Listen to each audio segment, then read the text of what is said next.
তেল গরম করে তাতে রসুন কুচি এবং পেঁয়াজ কুচি দিয়ে ভেজে নেব। পেঁয়াজটা যাতে তাড়াতাড়ি নরম হয় তাই সামান্য পরিমাণ লবণ দিয়ে দেব। পেঁয়াজটা বাদামি রং হওয়া পর্যন্ত আমি ভাজবো। পেঁয়াজটি হালকা সোনালি বর্ণ ধারণ করলে এই অবস্থায় আমি আদা বাটা দিয়ে দেব 1 চামচ। আদাটাকে আমি পেঁয়াজের সাথে খুব সুন্দরভাবে ভেজে নেব। আদাটা কিছু সময় ভাজার পরে আমি এখন এতে সামান্য পরিমাণে জল দিয়ে দেব।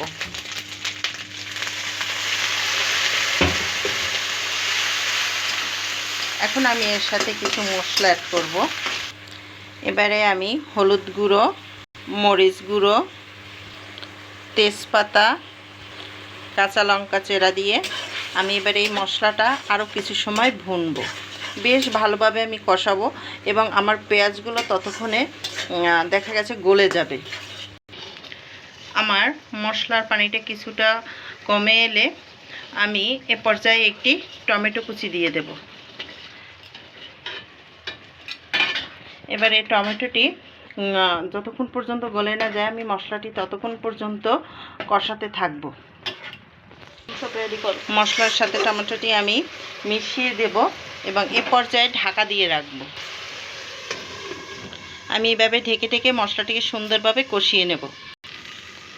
ঢাকনাটা উঠিয়ে আমি এবারে মশলাটা একটু নেড়ে দেব।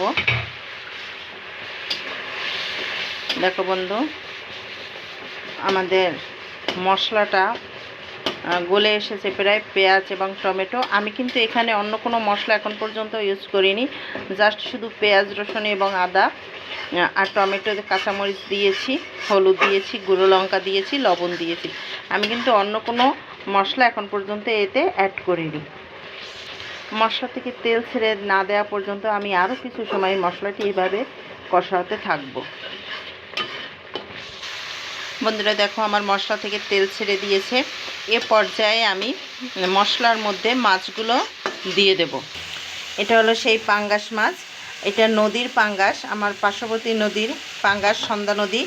6.5 কেজি ওজনের মাছটি ছিল, সেই মাছটি নিয়ে এসেছে। এখন এই মাছগুলো আমি ধুয়ে কেটে পরিষ্কার করে রেখেছি। এই মাছগুলো এখন আমি আমার মশলার মধ্যে দিয়ে দেব। আমি মাছগুলো কিন্তু নুন হলুদ কোনো কিছুই মাখাইনি, জাস্ট শুধু ধুয়ে পরিষ্কার করে এই মশলার সাথে দিয়ে দেব। এই অবস্থায় কিন্তু চুলার আঁচটা লো ফ্লেমে। এবার আমি মশলার সাথে খুব সাবধানে মাছগুলো মিশিয়ে দেব।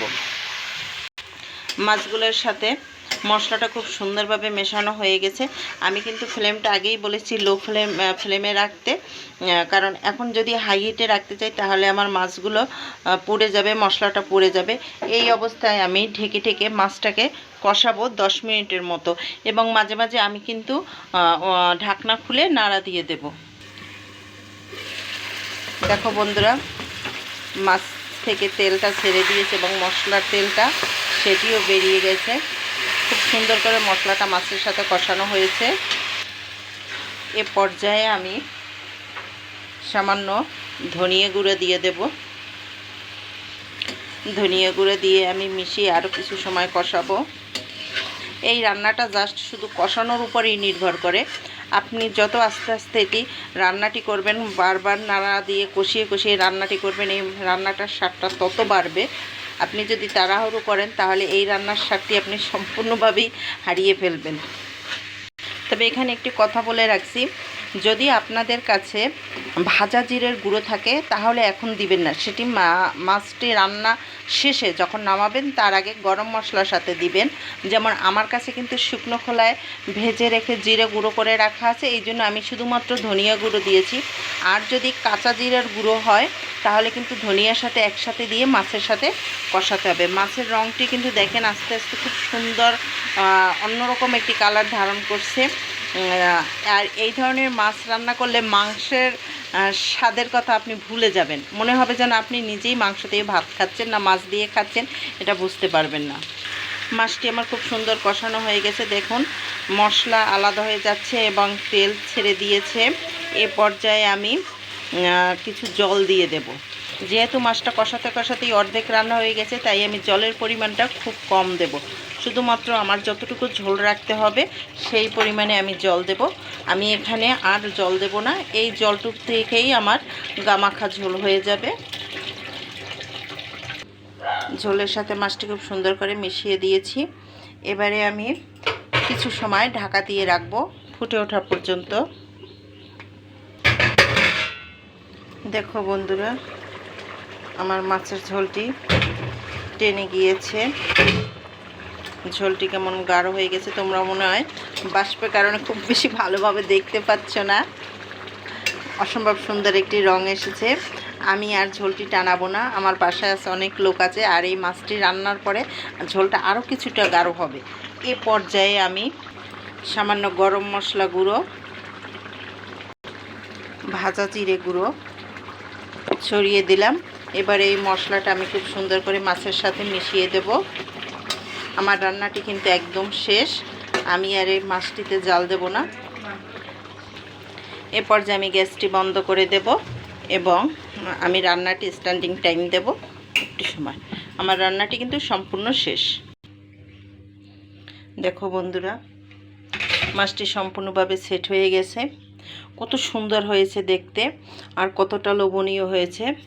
গরম ভাতের সাথে এরকম এক টুকরো মাছ হলে আর কি চাই। দুপুরের খাবার কিংবা রাতের খাবারে গরম ভাতের সাথে এরকম মাছ থাকলে তুমি ভুলে যাবে অন্য সব খাবারের কথা। আর আমি শিওর যে এই মাছটি কখনো খায়নি সেও এরকম এক টুকরো মাছ পেলে মাংসের স্বাদ সম্পূর্ণ ভুলে যাবে। তবে তোমরা বানিয়ে একবার খেয়ে দেখো কেমন লাগে। আর আমার এই রান্নাটি যদি তোমাদের ভালো লেগে থাকে তাহলে আমাকে লাইক, কমেন্ট ও শেয়ার দিয়ে আরও উৎসাহিত করো। আমার চ্যানেলটি সাবস্ক্রাইব করো এবং আমাকে তোমাদের পাশে থাকার সুযোগ করে দাও।